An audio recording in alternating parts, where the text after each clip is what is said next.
Welcome, future doctors, to an essential session on excretory products and their elimination. Today, we are zeroing in on a crucial aspect, the disorders that can affect this vital system.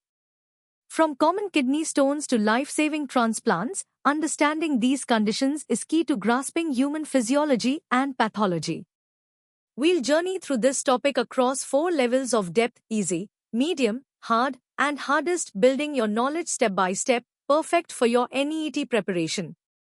Let's begin our exploration into the challenges our excretory system can face.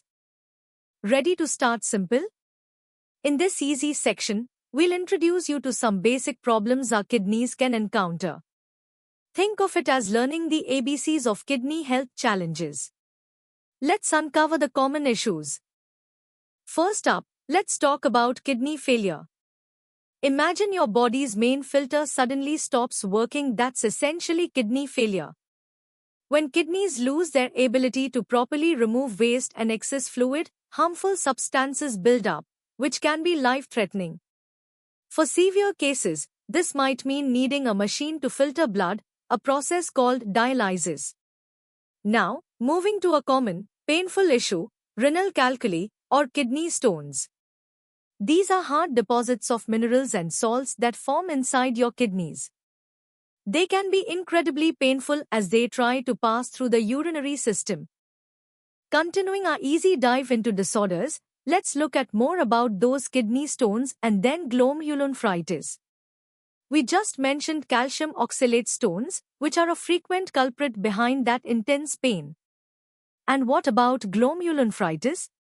This is an inflammation of the tiny, intricate filters within your kidneys, called glomeruli. When these crucial filters are inflamed, they can't effectively clean your blood. This often leads to signs like blood or protein leaking into your urine, which are important indicators. Early detection of these conditions is always important for effective treatment and better outcomes. Now that we've covered the basics, it's time to test your understanding. Pause the video here and try to answer these 3 practice questions. Take your time, recall the definitions and key points we just discussed. Once you're ready, hit play to continue our journey to the next level of understanding. Good luck! Excellent work on the easy level. Now, let's shift gears and explore these disorders in more detail. In the medium section, we'll deepen our understanding of causes, symptoms, and initial treatments. Our first deeper dive is into uremia. This isn't just waste in the blood, it's an excessively high and dangerous level of urea and other nitrogenous waste products, primarily due to significant kidney failure. The causes are typically chronic kidney disease or acute kidney injury. Patients often experience symptoms like overwhelming fatigue, nausea, vomiting, swelling, and in severe instances, even neurological changes. The immediate treatment often involves hemodialysis or peritoneal dialysis to clear the blood, while a kidney transplant offers a long-term solution, significantly improving quality of life. Next, let's revisit renal calculi, or kidney stones, with a closer look. These stones form when urine becomes overly concentrated, allowing mineral and salt crystals to clump together. While calcium oxalate stones are the most common, we also see uric acid, struvite, and cystine types, each with unique formation conditions. Symptoms are notoriously painful, including severe back or side pain, blood in urine, and nausea.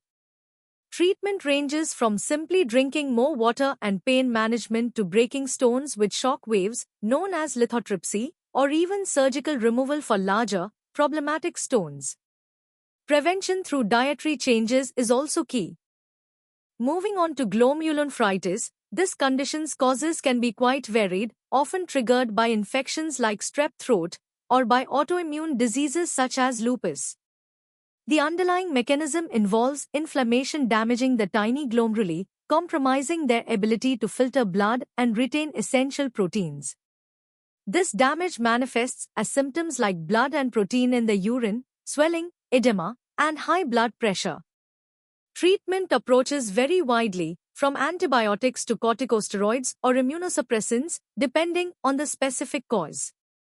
Finally, for those with end-stage kidney failure, a kidney transplant is a life-changing procedure. It involves surgically placing a healthy kidney from a donor into the patient.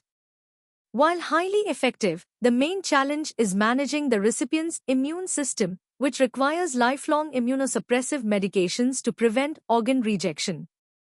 You've absorbed a lot of crucial information at the medium level. Now, it's time to apply that knowledge. Here are 5 practice questions for you. Take a moment to pause the video, think through each question, and formulate your answers. Remember, understanding the why and how behind these disorders is vital.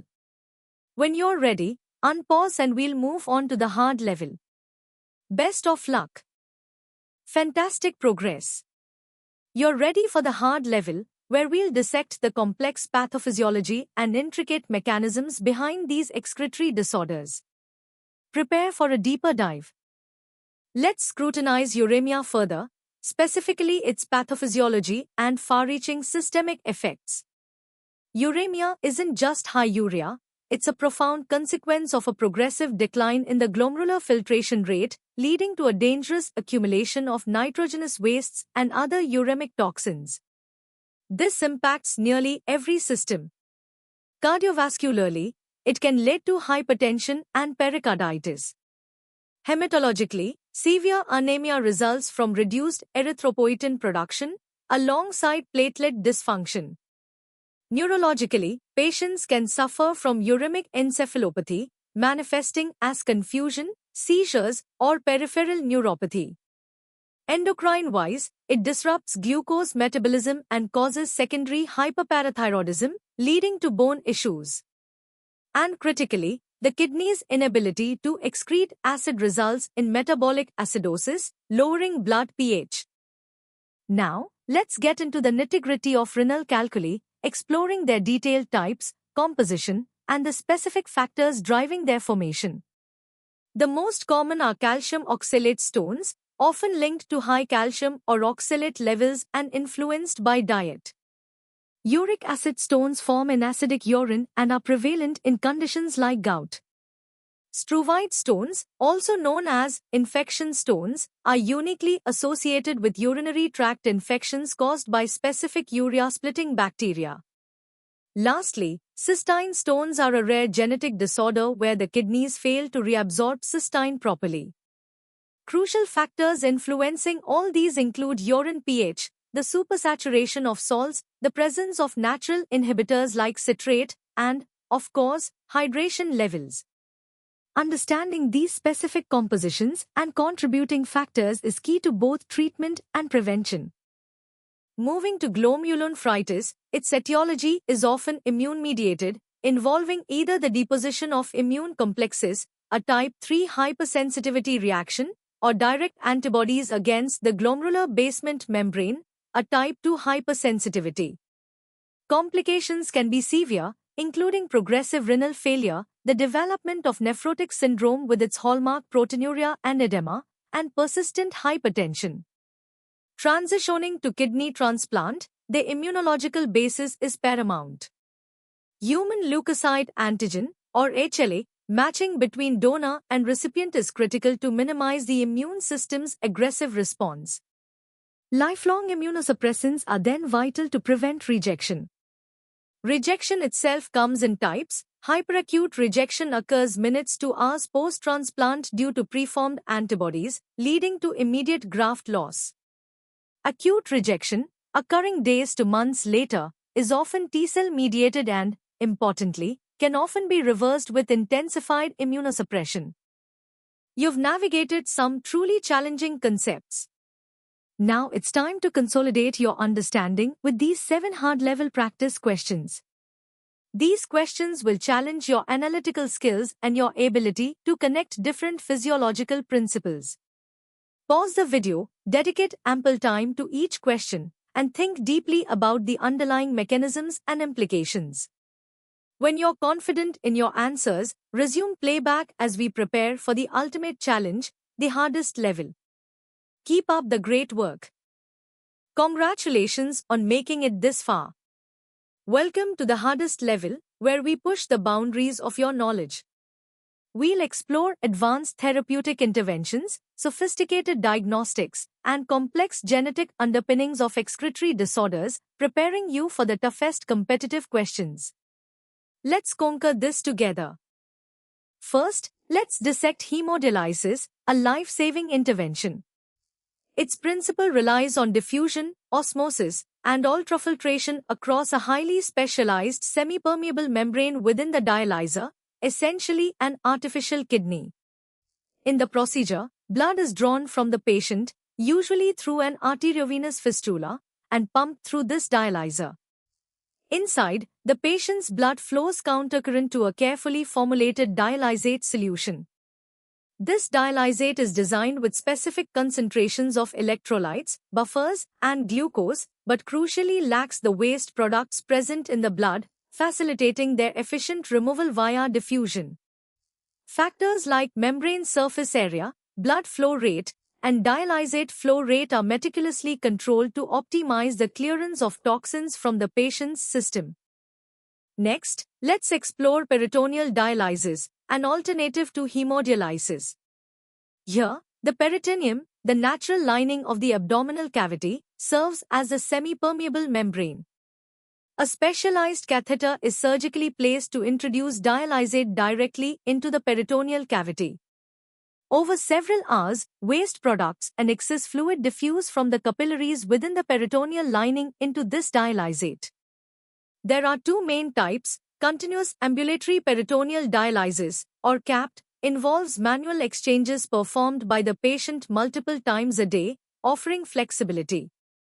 Automated peritoneal dialysis, APD, uses a machine to perform exchanges overnight while the patient sleeps. Advantages include greater patient autonomy and fewer dietary restrictions, but it carries a risk of peritonitis, an infection of the peritoneum, and may be less efficient for clearing some larger molecules than hemodialysis. Now, let's delve into renal transplant, focusing on its surgical aspects and crucial long-term management.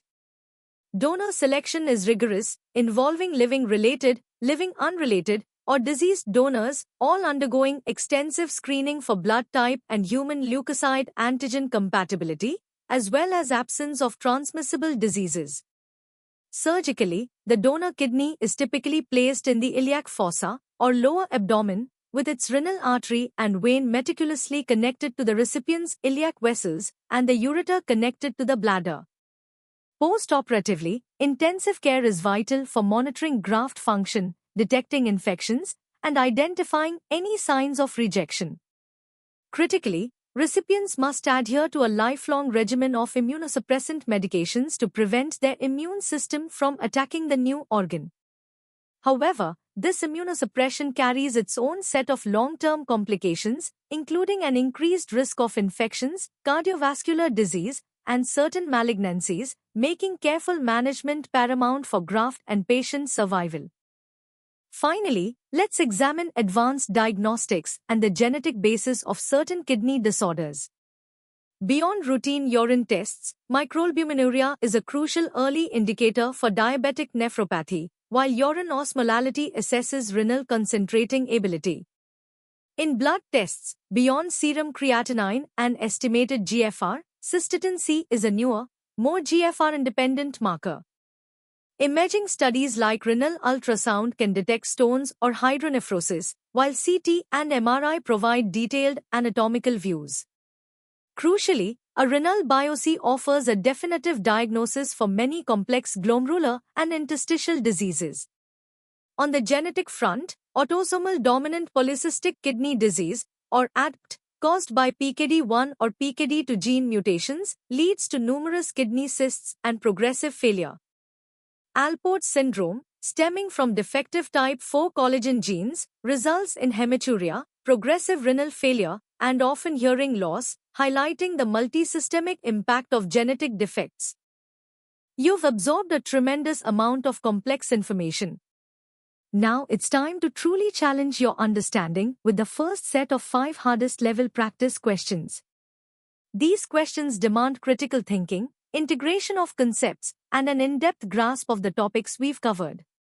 Pause the video here, dedicate sufficient time to analyze each scenario and formulate comprehensive answers. Remember, this is where you solidify your competitive edge. When you're ready to proceed, unpause for the next set of questions. Good luck! Alright, let's tackle the remaining 5 hardest level practice questions. These questions will push your limits, requiring you to synthesize information, compare different approaches, and apply your knowledge to clinical scenarios. Again, take your time, pause the video, and strive for detailed, accurate responses. This final set is designed to ensure you're fully prepared for any challenge. Once you've completed these, you'll have truly mastered the disorders topic in excretory products and their elimination. Fantastic effort! And that brings us to the end of our in-depth exploration of excretory disorders. We've journeyed from basic definitions to the most advanced diagnostic and therapeutic challenges, covering everything you need for any ET. Remember, continuous learning and practice are your keys to success. For more such comprehensive and engaging educational content, make sure to visit synapse.omaps.in. Don't forget to like this video, share it with your friends, and subscribe to our channel for regular updates and new lessons. Your support helps us create more valuable content for you. Keep studying hard, and we'll see you in the next session.